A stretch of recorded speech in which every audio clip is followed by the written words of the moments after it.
Hello and welcome back to ESBR Boxing's YouTube channel. Delighted to be joined by Danny and Ra tonight as we're in big fight breakdown mode ahead of a huge night in Manchester. Before we get into it, guys, thank you both for joining me tonight. And to the viewers watching, please like, comment, and subscribe. Let us know what you think of mine, Danny, and Ra's probably eccentric opinions.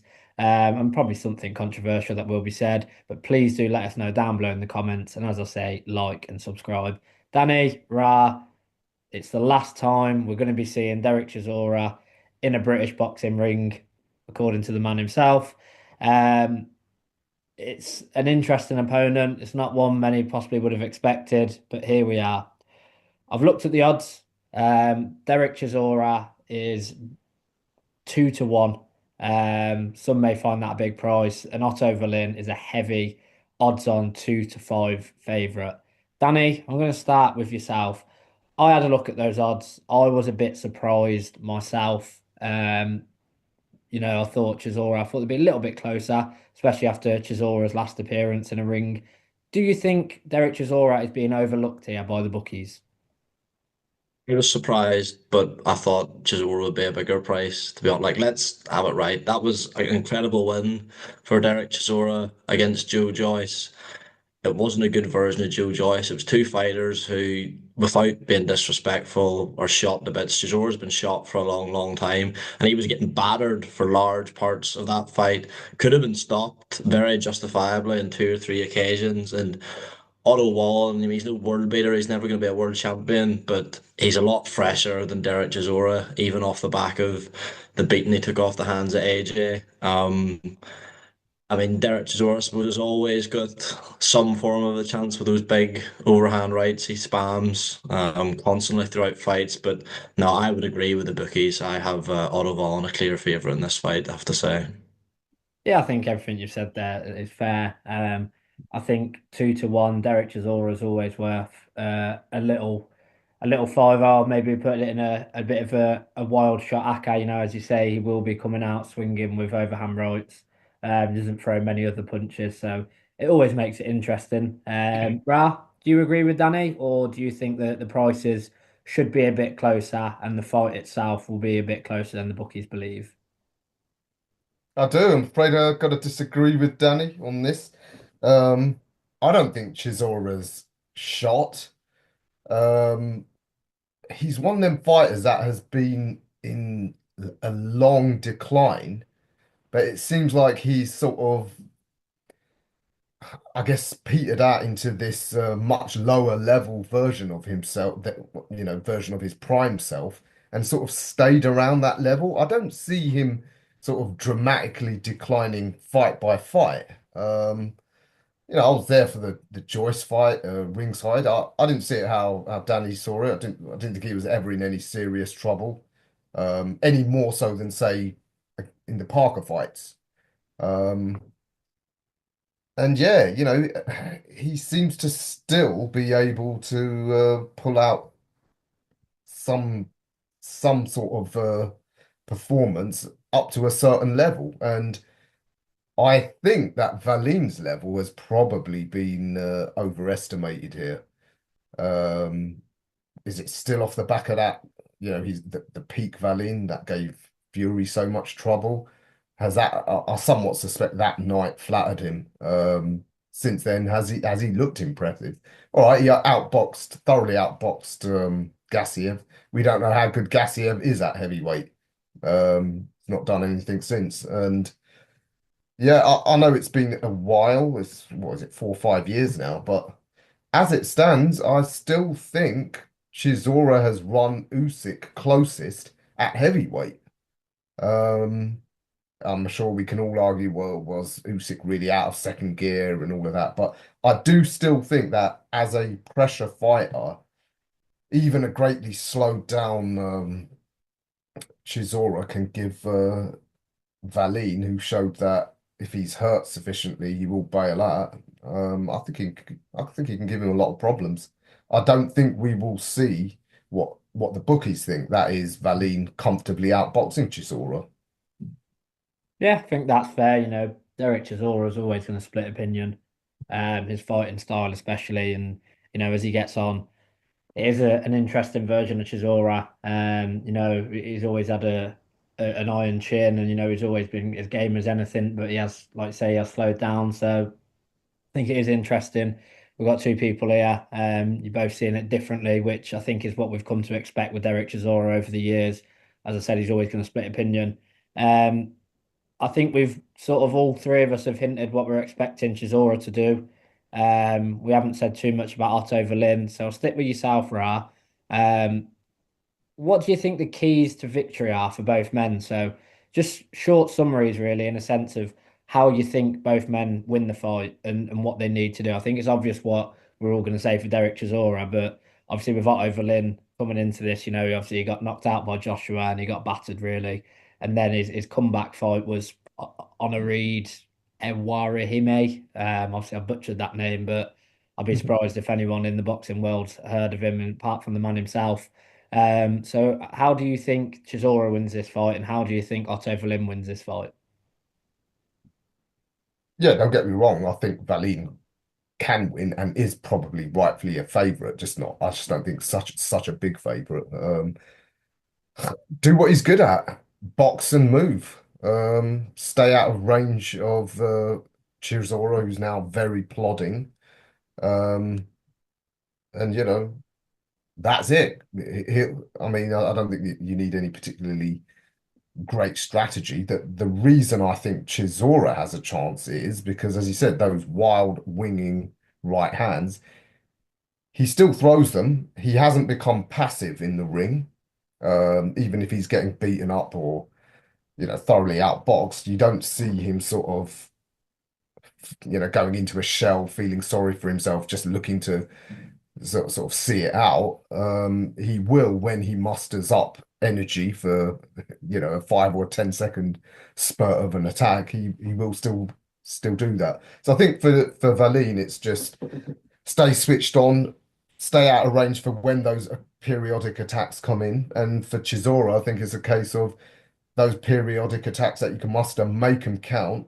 And if you can hurt and get Wallin somewhat in trouble, then he's got a chance of getting Wallin to sort of go into his shell and maybe even bail out the way AJ got him to do. But I mean, easier said than done, of course, because she's always nowhere near as explosive as AJ, and the dimensions are totally different. But yeah, that's what I think are key for both men. And to yourself, Danny, do you agree with Ra? Obviously, I think everyone knows how Derek Chisora is going to fight, but do you think that Derek Chisora should be looking for those overhand rights? And is it just as almost as simple as, I know it's easier said than done, but do you think it is as simple as Verlin just needs to get in, get out, and box and move? Yeah, which is Zora's not going to go southpaw and get on the back foot and try and outbox him, is he? So there's no point really going over what his modus operandi is going to be. I agree with a lot of what Ra said about Woolen's path to victory. He's got the far superior feet. He's got the far superior natural boxing ability. I think, in that Joe Joyce fight, Chisora was breathing out his mouth blowing after 4 or 5 rounds. I think if Woolen can be maybe a bit more defensively responsible in the early stages of the fight. Chisora just after the first few rounds of that Joyce fight, he just essentially was backed into a corner throwing 3 or 4 big right hands in a round, and Joyce's defense was so poor that he was able to land those shots, and even when he didn't knock Joyce down, it was enough to win the rounds because they were so eye-catching. Wallin, as I say, is a lot more defensively responsible than Joyce, so I think, after 3, 4, 5 rounds at the most, he'll have essentially a sitting duck there, and I wouldn't be surprised to see him stop Chisora in the second half of the fight. I really wouldn't. Yeah, I think that's fair. I completely agree with what you said there, Danny. I think Otto Berlin just needs to not necessarily go into a shell, but I think he just needs to box clever for 3 or 4 rounds, let Chisora sort of punch himself out with those overhand rights and then try and take over sort of mid to late rounds, and then go out from there. But it's Derek Chisora. You never know what's going to happen. He might come out, he might try and box, he might come out and just try and blow the gas tank out in the first round. He's a maverick for that reason. But I definitely agree with you both on Otto Berlin's methods to victory. If Otto Berlin gets it wrong on the night, Danny, and Derek Chisora wins, what's next for Otto Wallin? You know, because obviously he's if you look at his resume, he's only lost to Fury, he's only lost to AJ. He's got to win. The only other name he's got to win over is Murat Gassiev, who obviously we're yet to see what he's going to do at heavyweight. I thought Wallin won, but it was a split decision. Some people obviously would have felt Gassiev could have won that fight. Who would you like to see him fight next if Derek Chisora does win this fight? Because it's a big loss to take. If he gets beat by Chisora, I don't care who he fights next. I mean, you're done at that stage. It's not as if like even with Joe Joyce, I think should 100% retire. He's got the lucky aspect of being a Brit, so there'll be a big fight for him domestically, even coming off the back of a Chisora loss, and he's got more name value, I think, certainly obviously in this country than Wallin. But at the stage of Otto's career, if you're losing to this version of Derek Chisora. I know in the heavyweight division you can be brought in as an opponent, maybe, and you can score an upset win and sort of reignite your career that way. But like to lose to Chisora would be a catastrophe for Wallin. I mean, his stock took a big dive off the back of that AJ loss, the manner in which he lost such a one-sided fight, and I mean he was pulled by the corner, but he didn't put up too much resistance. I think a Chisora loss would be whether he was to retire. I mean, for all intents and purposes, he's done at any sort of level. So I wouldn't really be arsed if he fights. Yeah, I think it's more than fair. You know, Derek Chisora, who's openly said he only wants 50 fights. He's got this and one more. So it's a case of if you're going in and you're losing to someone who's planning on retiring, you're not exactly putting yourself in the frame for some big fights. Ra, would you agree, or is there any sort of Yeah, maybe some up and coming prospects he could take on, or do you think it is almost the end of the road if Derek Chisora gets the victory? yeah, I agree with Danny. I mean, I don't think many fans will care what fights he gets thereafter. But I suppose, I mean, how old is Verlin? Early 30s? I mean, it Four.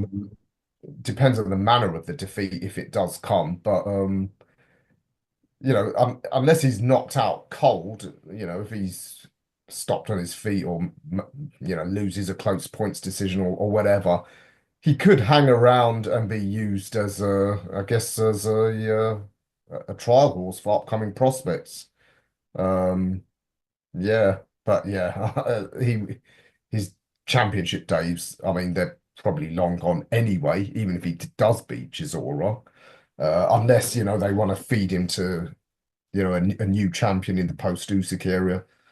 But yeah, if he loses to Chisora, yeah, he's going to be used as a sort of measuring stick for prospects at best. But Uh, yeah, he's never been particularly an interesting fighter in the heavyweight division anyway, at the best of times. So Yeah, I don't think I can disagree with anything either of you have said. It's a very high risk, very low reward night for Otto Wallin. I'm sure he's getting paid well for it, but in terms of a career, at 34, he's still relatively young in heavyweight terms. If you look at the top of the division, and the late 30s, who the top end of the division are. So I was very intrigued when I seen the fight announced, purely because it is so high risk, low reward for Otto Wallin. But here we are. I think everything you said is fair. I think the viewers will sort of know where the two of you are going to potentially go with your predictions here. I'll start with you, Danny. I think you've made it almost relatively clear who you think wins on the night, but please let the viewers know who do you think wins this fight and how. Yeah, I think Otto Wallin's going to win. I think he's probably going to stop Chisora somewhere to mid to late rounds. I think the first few rounds could actually be quite entertaining when Chisora does have a bit of life about him, bit of energy about him. But I think Wallin, for all we've just slated him, will know enough to weather that early storm, and I think it'll be easy pickings from there. So yeah, going Wallin somewhere around 8 rounds. Ra, do you agree with Danny, or are you backing Derek Chisora to not necessarily shock the world, but to shock the bookmakers? I partially agree with Danny. I do think it will go the way he says early on. Uh, I do think, yeah, after the sort of four rounds, I do expect Wallin to start taking over. But where I see the difference is that when the exhaustion seemingly is setting in, and Derek's sort of there right for the picking. I think the home crowd roaring him on will give him a little bit extra to throw those sporadic attacks. And I do think a couple of them might get through enough to give Wallin uh, pause for thought and put him back into his sort of cautious mode. And he'll probably go back into his safety first boxing and be satisfied just running away with a points win. So I'm going to go Wallin on points. I think I have to agree with Danny myself. I think Derek Chisora is going to throw the kitchen sink at Otto Wallin in the first few rounds. And I think Otto Wallin, as perfectly summed up as Danny said it, as much as we've sort of slated him in this video, I think he should have the know-how and the footwork to see it out. But it wouldn't surprise me if he does get caught cold at one stage in the fight, if he does try and not necessarily engage with Chisora, but just that one slip of the guard and a big overhand right from Chisora gets him the final sort of homecoming ahead of his 50th fight.